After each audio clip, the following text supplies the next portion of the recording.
de persévérance et d'épreuve. Ceux qui savent qu'ils sont réellement chrétiens et de nouveau traversent souvent des challenges.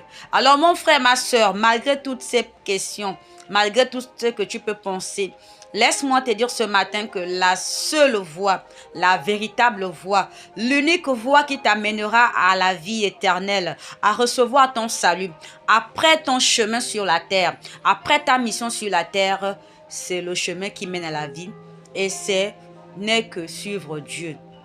Jésus-Christ a dit, je suis le chemin, la vérité et la vie. Et nul ne peut aller au Père sans passer par moi.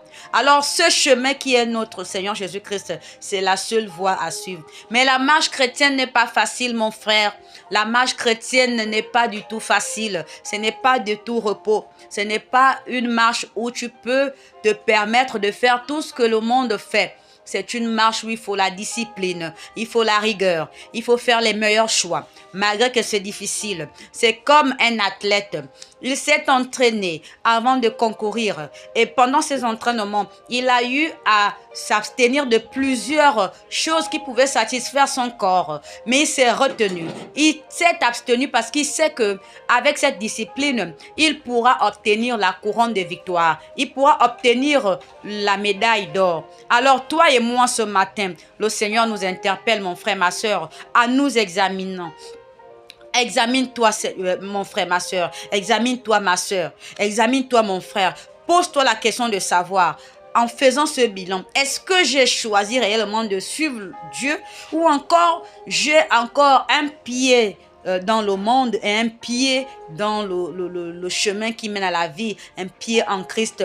Parce que faut pas que tu sois le chrétien bancal, mon frère, ma soeur. Faut pas que tu sois le chrétien bancal, ma soeur. Le chrétien bancal, imagine-toi, mon frère, si tu dois concourir, si tu dois faire une course de vitesse, alors avec une personne qui est bancale, ce n'est pas que je jette un regard néfaste sur les personnes bancales, non.